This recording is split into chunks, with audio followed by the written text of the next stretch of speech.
Saudara, warga di Desa Kecamatan Sitahuis, Tapanuli Tengah masih terisolir. 10 hari setelah bencana longsor, mereka harus menjemput bantuan dengan berjalan kaki melewati longsor. Tim Liputan Kompas TV mencoba menuju desa terisolir untuk melihat kondisi langsung masyarakat. Perjalanan 3 jam lebih, tim Kompas TV kami tempuh dengan berjalan kaki dari Kabupaten Tapanuli Utara menuju Kecamatan Sitahuis, Tapanuli Tengah. Perjalanan terasa berat karena harus melewati longsoran dan jalanan menanjak. Sepanjang perjalanan, kami bertemu warga Tapanuli Tengah dalam perjalanan mereka menjemput bantuan ke Tapanuli Utara. Kata warga, daerah mereka masih terisolasi. Bantuan yang masuk jumlahnya juga masih minim. Jemput. Oh, selalu menjemput. Iya, Kalau nyampe ke desa kita belum ada. Belum ada. Yang dari helikopter. Oh, dari helikopter pernah. Pernah. Cuman seperni, terus baju. Yang cari makan ini ya begitu jauh pertemuan jalannya. Berkilometer. Dengan keyakinan dan pengharapan, warga menembus jalur yang dipenuhi batang pohon dan sisa material longsor. Perjalanan ini harus dilakukan warga korban bencana Tapanuli Tengah setiap hari demi mendapatkan makanan. Sampai kutinggalkan anak bayiku kembar. Dengan ibu siapa, Bu? Nama Ibu? Marni Panggabean. Aku sekarang butuh kali susu. Untuk bertahan hidup pasca bencana, warga Tapanuli Tengah juga berbagi peran, dari penjemputan bantuan hingga mencari mereka yang masih hilang. Di desa ini masyarakat mencoba membagi tugas. Ada masyarakat mencari atau menjemput bantuan ke Tapanuli Utara, ada masyarakat yang melakukan persiapan makanan, dan sebagian masyarakat lagi mencari korban jiwa. Di mana akibat bencana longsor ini terdapat 5 korban jiwa di desa Naga Timbul ini, 3 telah ditemukan dan 2 masih dalam pencarian.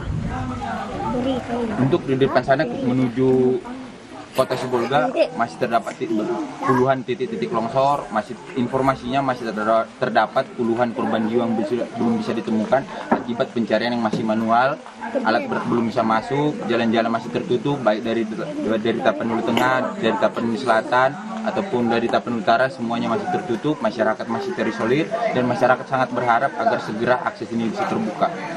Roganda Malau, Kompas TV, Tapanuli Tengah, Sumatera Utara.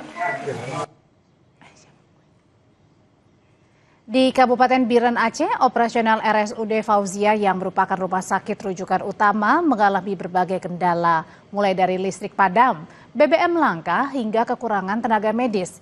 Selain itu, jaringan komunikasi juga masih belum stabil. Hal ini mempersulit komunikasi rujukan pasien emergensi. Stok BBM solar untuk menyuplai genset di rumah sakit juga menipis, sebab dalam seharinya rumah sakit membutuhkan BBM hingga 2.000 liter lebih, sehingga aktivitas pelayanan terganggu. Hanya di beberapa ruangan seperti kamar operasi, ICU, ruangan radiologi yang difokuskan untuk pelayanan maksimal.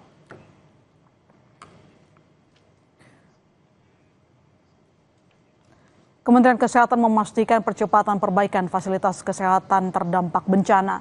Berbagai upaya dilakukan agar korban bencana bisa tertangani.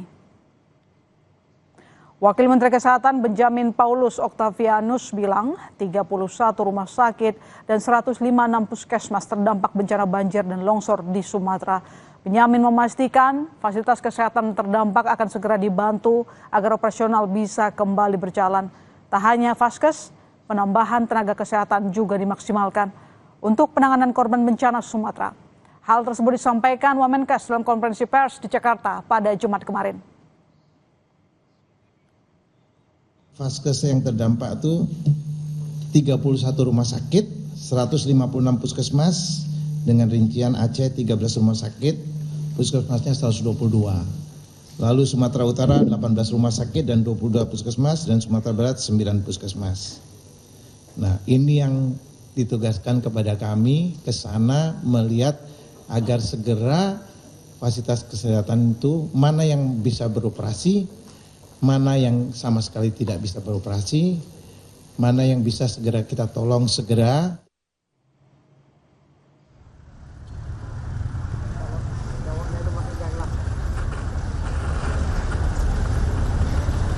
Di Kabupaten Aceh Tamiang, Aceh, pembersihan material sisa bencana dan mobil terdampak bencana dilakukan. Mobil dievakuasi menggunakan alat berat. Distribusi bantuan makanan juga terus dilakukan untuk warga korban bencana.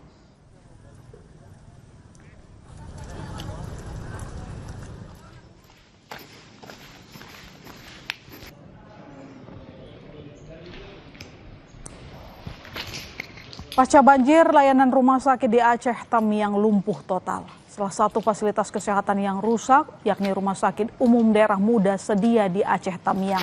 Fasilitas rusak dan setiap ruangan di RSUD Muda Sedia tergenang lumpur.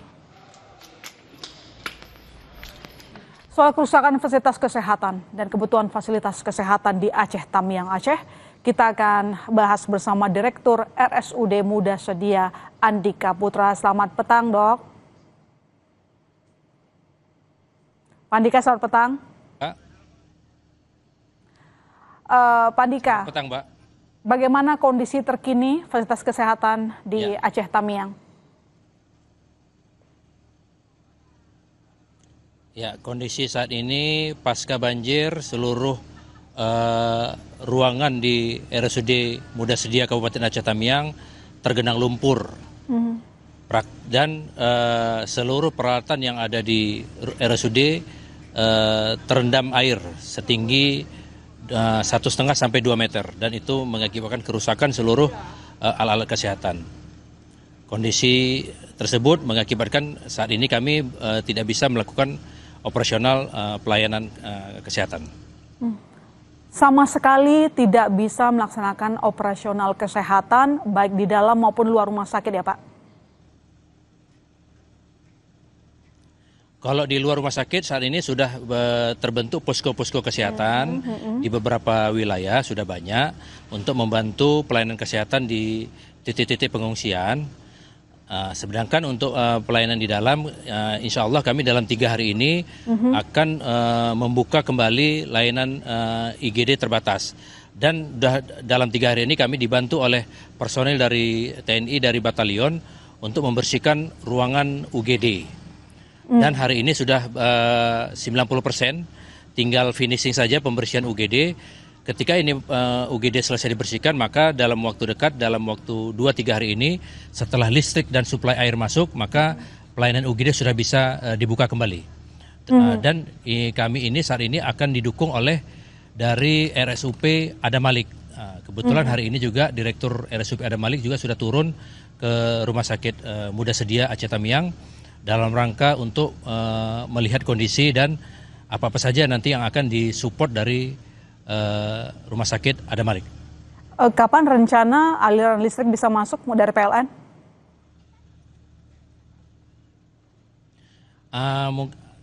Listrik hari ini insya Allah sudah mulai masuk. Kalau air PDAM kami segera untuk terus melakukan koordinasi secara intensif. Kami berharap dalam 2-3 hari ini juga suplai air juga sudah tidak ada kendala. Dan kemudian selain pelayanan UGD juga yang menjadi prioritas dari Pak Menkes adalah pelayanan cuci darah, hemodialisa. Ini juga menjadi target utama untuk segera mengaktifkan pelayanan cuci darah. Karena mengingat di Aceh Tamiang sendiri ada sebanyak 47 pasien yang menjalani rutin cuci darah atau hemodialisa di RSUD Muda Sedia. Lantas bagaimana dengan peralatan rumah sakit Pak? Mengingat terdampak banjir, tentu kalau mengatasi pasien butuh sejumlah peralatan, apakah rusak atau mungkin juga sudah ada bantuan lain yang akan segera masuk?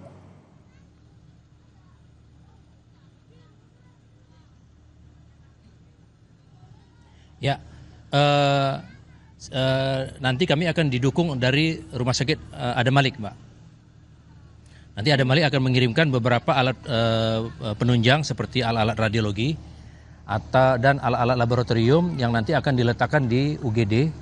Kemudian nanti kebetulan memang ruangan UGD kami agak luas, sehingga nanti pasien-pasien yang butuh perawatan pun nanti sementara kami akan dirawat di areal sekitar UGD. Kalau sekarang bagaimana dengan proses penanganan pasien, Pak? Apakah tetap ditangani di sekitar rumah sakit di luar khususnya cuci darah, atau mungkin dibawa ke rumah sakit lain? Untuk pasien-pasien cuci darah, sebagian yang data yang sudah kami dapatkan itu sudah disebar ke beberapa rumah sakit di sekitar Kabupaten Aceh Tamiang. Ada yang ke Sumatera, ada yang ke Langsa, ada yang ke Aceh Timur. Tapi yang pasti fasilitas kesehatan akan dikirim oleh pemerintah pusat ya? Insya Allah Mbak, untuk fasilitas-fasilitas utama seperti nanti ruang operasi, kemudian ruang ICU, ruang PICU-NICU, kemudian radiologi laboratorium, koordinasi terakhir, insya Allah nanti akan didukung dari pusat. Nah, yang dalam jangka pendek ini akan ada dukungan dari Rumah Sakit Adam Malik yang mengirimkan alat-alat pendukung emergensi yang akan diletakkan di UGD. Demikian. Sudah didata Pak, alat-alat apa saja yang rusak, mungkin perkiraan biaya yang dibutuhkan? Ya, ini sedang kita data Mbak, memang cukup banyak. Kalau biaya tentu saja itu secara keseluruhan itu sangat besar ya, sangat besar. Karena rata-rata per alat itu ada yang harganya antara 500 sampai ya 10 miliar, relatif macam-macam itu. Jadi kemungkinan memang itu membutuhkan dana yang cukup besar. Pak, karena beberapa hari lagi nanti rumah sakit akan beroperasional, bagaimana dengan tenaga medis? Apakah cukup Pak? Apakah memang ada juga tenaga medis yang jadi korban? Tentu saja tenaga medis kami 90%-nya terdampak. Bahkan ada beberapa tenaga medis kami yang rumahnya juga sudah hilang tersapu arus. Jadi masih ada beberapa tenaga medis yang masih di pengungsian. Namun untuk tenaga medis yang sudah dalam kondisi stabil, saya terus menghimbau untuk segera untuk datang ke rumah sakit untuk sama-sama merecovery rumah sakit untuk segera untuk bisa mengoperasionalkan kembali pelayanan-pelayanan di rumah sakit. Di samping itu juga kami didukung dari relawan-relawan dari luar yang terus-menerus berdatangan sejak kemarin, Pak. Baik, terima kasih Pak Andika telah bergabung di Kompas Petang. Kami turut berduka. Sehat-sehat selalu di sana Pak. Titip salam ke teman-teman. Terima kasih Mbak.